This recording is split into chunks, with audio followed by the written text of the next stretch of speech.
my channel. This is Tab, Nono, Disena, TV Vlog. Ito po, bali nandito naman po ko ngayon sa may release po dito po sa PNR po.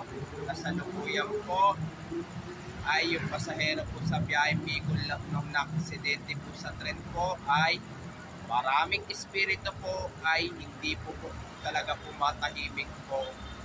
At huwag nyo po kalimutan, i-follow nyo na po ang aking bagong Facebook page, TikTok page, Instagram page, at i-subscribe nyo rin po ang aking channel po.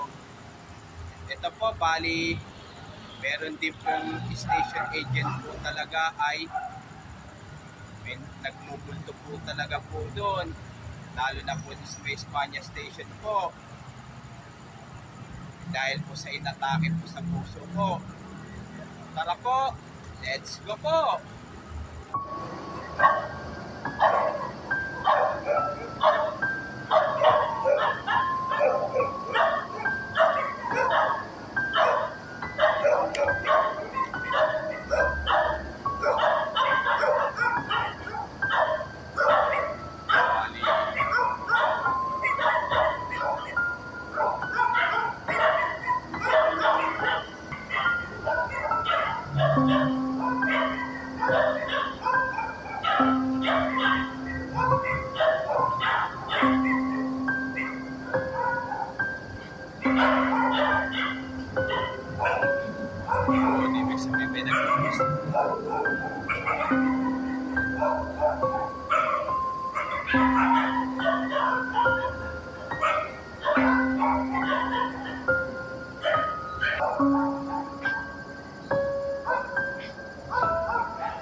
Ito po, bali na tayuan po natin po yung Espanya Station po.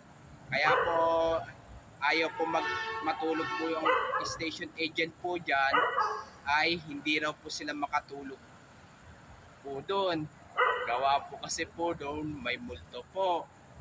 Gawa po kasi po doon, merong station agent po dati po ay namatay po dahil po sa inatake sa puso po.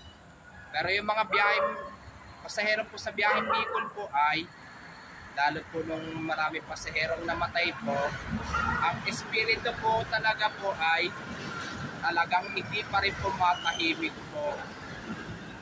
Kaya pa hinahinto-hinto po kasi po biyaheng Bicol po, kasi po lalo na po hindi po binabiyahe ni Duterte at ni Tugadi po, kasi po baka matrahedya na naman po. Kaya tama po ang release po ay elevated po para sisiguraduhin po ay hindi na po siya matrahedya po. At huwag niyo pong kalimutan mag-comment po kayo at huwag niyo rin po kalimutan please like, share, and subscribe po dito sa aking YouTube channel po. Thank you for watching. God bless to all po. Yung mga bago pa lang po kayo sa aking YouTube channel, huwag niyo pong kalimutan pindutin po ng bell po. Alam ko po na miss nyo na po yung pagpa-vlog ko po ng horror po.